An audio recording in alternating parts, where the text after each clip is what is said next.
የብልጽግና አመራሯ አርቲስት ቴዲ አፍሮን መወረፋቸው ተነገረ።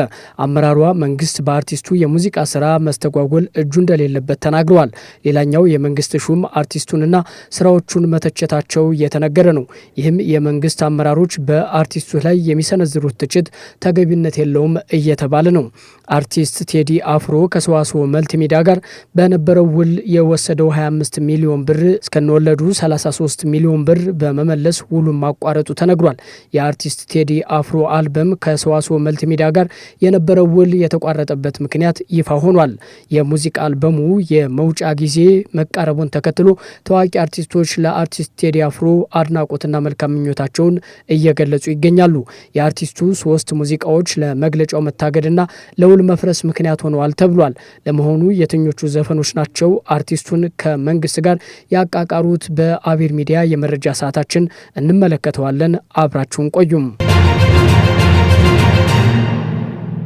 መንግስት ለእንዲህ አይነት አጀንዳዎች ቦታ የለውም ሲሉ የብልጽግና አመራሯ ፈዲላ ቢያ ቴዲ አፍሮን ወረፉ። ድምፃዊ ቴዲ አፍሮ ሊሰጠው የነበረው ጋዜጣዊ መግለጫ በመንግስት ታገደ በሚል የሚናፈሰው መረጃ መሰረት የሌለው የበሬ ወለደ ፈጠራ መሆኑን ባለስልጣኗ ተናግረዋል።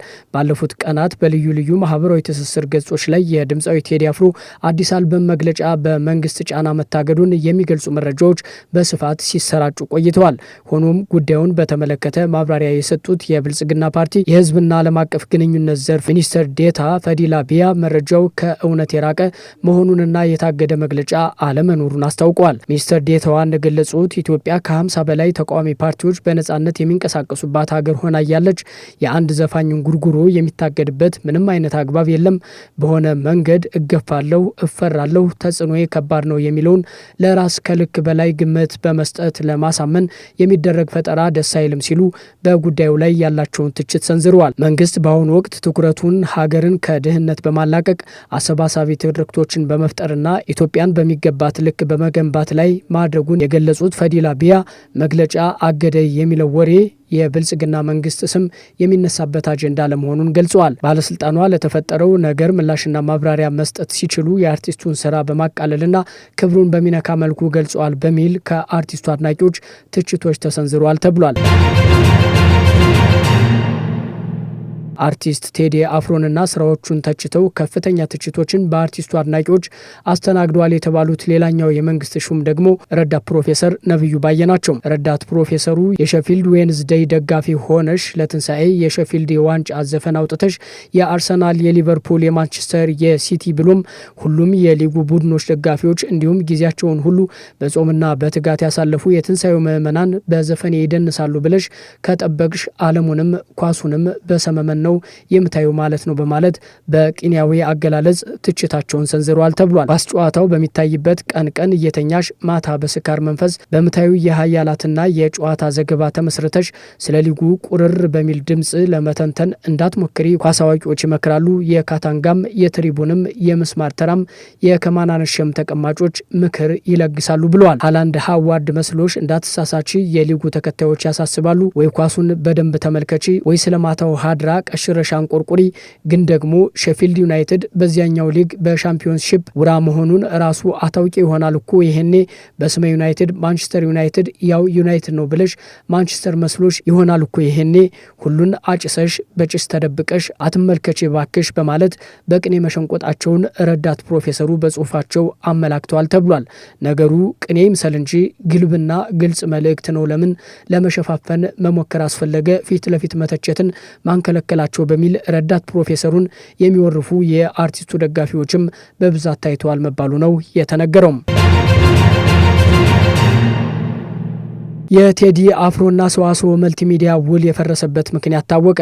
ቴዎድሮስ ካሳሁን ቴዲ አፍሮ ከ4 ዓመታት በፊት ቀጣዩን አልበሙን በሰዋስው መልቲሚዲያ በኩል ለማሰራጨትና ለመልቀቅ ውል ተፈራርሞ እንደነበረ ይታወቃል። ሆኖም የድምፃዊው አልበም ሊለቀቅ ጥቂት ቀናት ሲቀሩት ይህ የሁለቱ አካላት ውል ፈርሷል። ውሉ የፈረሰበትን ምክንያት በተመለከተ በርካታ ምክንያቶች ሲሰነዘሩ የነበረ ሲሆን ሰዋስው አልበሙ ውስጥ የተካተቱ 3 ዘፈኖች እንዲወጡ ጥያቄ በማቅረቡ ውሉ ፈርሷል የሚሉ አሉባልታዎች በስፋት ሲሰራጩ ሰንብተዋል። ይሁን እንጂ ለውሉ መፍረስ ምክንያት ሆኑ የተባሉ 3 ዘፈኖች የትኞቹ እንደሆኑ በግልጽ አልተነገረም። በዚህ ጉዳይ ላይ ኢትዮፒካ ሊንክ ምንጮቹን ዋቢ በማድረግ ውሉ የፈረሰበትን እውነተኛ ምክንያት ይዞ ወጥቷል። እንደ ኢትዮፒካ ሊንክ ምንጮች የቴዲና ሰዋስው ውል የፈረሰበት አንዱ ምክንያት በድምፃዊውና በአሳታሚው በኩል ውሉ ውስጥ የተካተቱ አዳዲስ ጉዳዮች ዋነኛ መንስኤ መሆናቸውን ይናገራሉ። በሁለቱ አካላት መካከል በተደጋጋሚ የተደረጉ ውይይቶች የውሉን ባለቤቶች ሳያግባቡ ቀርተዋል የሚለው ኢትዮፒካ ሊንክ ሰዋስው መልቲሚዲያ የቴዲ አፍሮ ነባር ሙዚቃዎች ድጋሜ በሰዋስው ገጽ ላይ እንዲለቀቁ መጠየቃቸው ለውሉ መፍረስ አንድ ምክንያት ነው ብሏል። ድርጅቱ የድምፃዊውን ነባር ስራዎች በራሱ ገጽ ላይ ለማሰራጨት በየዓመቱ የሚከፈል ከፍተኛ ገንዘብ በቅድመ ሁኔታ መልክ አቅርቧል ተብሏል። ሆኖም ይህ የድርጅቱ ሀሳብ በቴዲ ዘንድ ውድቅ ተደርጓል። በተጨማሪም ከ4 ዓመታት በፊት በተፈረመው ውል ላይ ከስልክ ድምፅ ማሳመሪያ ጥሪ ላይ የሚገኝ ገቢ ለሰዋስው እንዲሰጥ የተወሰነ የውል ስምምነት ማሻሻያ እንዲደረግበት በቴዲ አፍሮ በኩል እንደቀረበ ተሰምቷል። ሆኖም ይህ የቴዲ ሀሳብ ከሰዋስው በኩል ተቀባይነት ሳያገኝ ቀርቷል። እነዚህ ልዩነቶች ባለመጥበባቸውና እየሰፉ በመሄዳቸው ውሉ ሊፈርስ በቅቷል። ውሉ በተፈረመበት ወቅት ሰዋስው በአጠቃላይ ለቴዲ አፍሮ 50 ሚሊዮን ብር ለመክፈል ተስማምቶ ነበር። በወቅቱም ለድምፃዊው ግማሽ ያህል ማለትም 25 ሚሊዮን ብር ተከፍሎት እንደነበር ከድምፃዊው የማኔጅመንት ክፍል አባላት የተገኘው መረጃ አረጋግጧል ተብሏል። ቴዲ ወስዶት የነበረውን 25 ሚሊዮን ብር ከ4 ዓመት የባንክ ወለድ ጋር ታሳቢ ተደርጎ 33 ሚሊዮን ብር ለሰዋስው መልሷል ሲል የአርቲስቱ ማኔጅመንት አስታወቀ። በኢትዮጵያ የኪነ ጥበብ ዘርፍ ዛሬም ድረስ ስሙ በጉልህ የሚነሳውና በርካታ አድናቂዎች ያሉት አርቲስት ቴዎድሮስ ካሳሁን ቴዲ አፍሮ ከ9 ዓመታት በኋላ አዲስ አልበም ነገ ለአድማጮቹ ያቀርባል። አርቲስቱ ኢትዮጵያ የተሰኘውን አልበሙን የዛሬ 9 ዓመት ለአድማጮች ካደረሰ በኋላ ነገ ኢትዮሪካ የተሰኘ አልበሙን በራሱ ዩቲዩብ ቻናል ላይ እንዲሁም በዓለም አቀፍ የሙዚቃ ማዳመጫ ድረገጾች ላይ እንደሚለቅ ተገልጿል።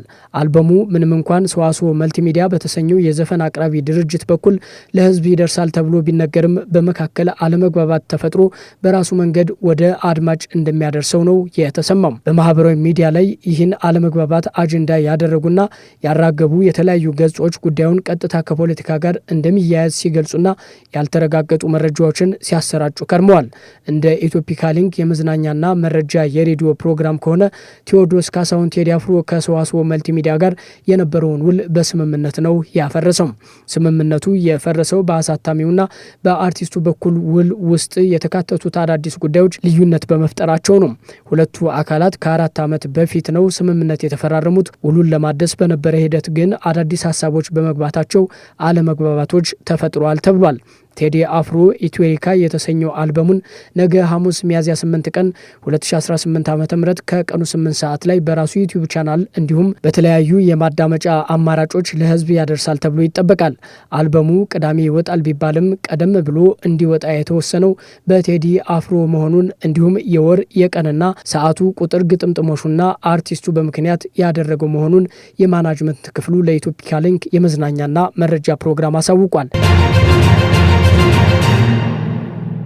ይህ በእንዲህ እንዳለ ኢትዮሪካ ሊበሰር ጥቂት ሰዓታት ቀርተውታል። ይህንን ተከትሎ ታዋቂ ድምፃውያን ለቴዲ አፍሮ አጋርነታቸውን እየገለጹ ይገኛሉ። መላው የኢትዮጵያ ሙዚቃ አፍቃሪ በከፍተኛ ጉጉት የሚጠብቀው የድምፃዊ ክብሩ ዶክተር ቴዎድሮስ ካሳሁን ቴዲ አፍሮ አዲሱ ኢትዮሪካ አልበም ነገ ሐሙስ ለሚወጣው ይፋዊ ስርጭት የመጨረሻ ምዕራፍ ላይ ይገኛል። ይህንን ተከትሎ በርካታ ታዋቂ አርቲስቶችና የጥበብ ሰዎች ለአርቲስቱ ያላቸውን አክብሮትና ድጋፍ እየገለጹ ይገኛሉ። ቴዲ በተሰጥኦ ብቻ የሚታይ አይደለም ሲል ድምፃዊ ብስራት ሱራፌል ተናግሯል። ተወዳጁ ድምፃዊ ብስራት ሱራፌል ለቴዲ አፍሮ ያለውን አድናቆትና ለአዲሱ አልበም ያለውን ተስፋ በልዩ ስሜት ገልጿል። ብስራት ባስተላለፈው መልእክት የጥበብ ስራ ከባድነትንና የቴዲን ጥንካሬ በመግለጽ አድናቆቱን አስቀምጧል። ጥበብ ቀላል ነገር አይደለም። በውስጥ ያለ ስሜት ከመድከም ጋር ሲጣመር የሚወጣ ኃይል ነው። ቴዲ በተሰጥኦ ብቻ የሚታይ አርቲስት አይደለም። ያለውን ፍላጎት በትጋትና በጽናት ወደ ስራ የሚቀይር ድንቅና ብርቅ የጥበብ ሰው ነው ብሎታል።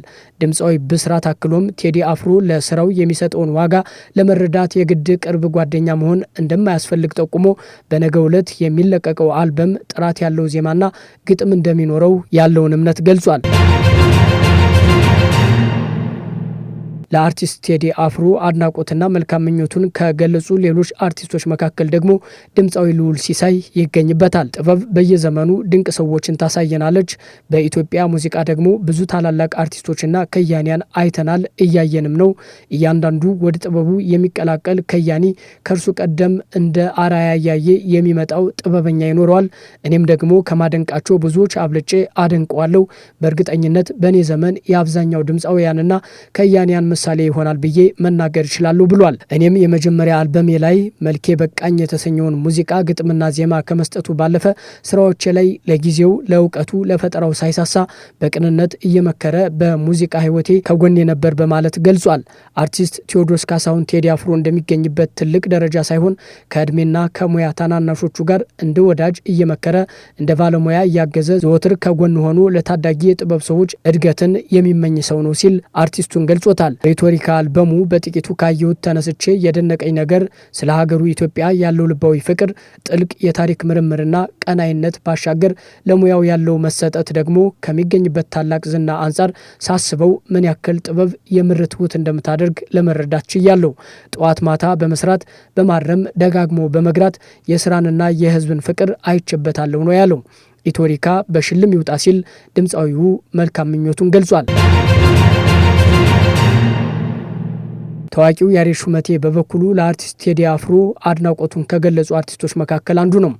የጥበብ ዋርካ፣ የዋርካ ጥላ፣ የጥላ ግዙፍ፣ የግዙፍ ረቂቅ፣ የረቂቅ ልሂቅ፣ የልሂቅ ቁጥብ፣ የቁጥብ ለጋስ፣ የለጋስ ማማ፣ ከማማም ዳሽን፣ የዳሽን ሰንደቅ፣ የሰንደቅ ምጡቅ፣ ከምጡቅም ሩቅ፣ የሩቅ ድብቅ፣ የድብቅ ቃል ሰንዱቅ፣ ከሰንዱቅም ውድ፣ ከውድም ውድ አርድ፣ የውድ አርድ ትውልድ፣ የትውልድ ግርማ፣ ከግርማም ንዑድ፣ የንዑድ ትሁት፣ የትሁት አርማ፣ የፍቅር ዜማ፣ ቴዲ አፍሮ ተናፍቀ ነበር፣ መልካሙን ሁሉ ይግጠምህ በማለት ቴዲ ኢቶሪካ የተሰኘ የሙዚቃ አልበሙን ሊያወጣ ነው ከተባለ ወዲህ ያሬድ ሹመቴ አርቲስቱን አሞካሽቷል።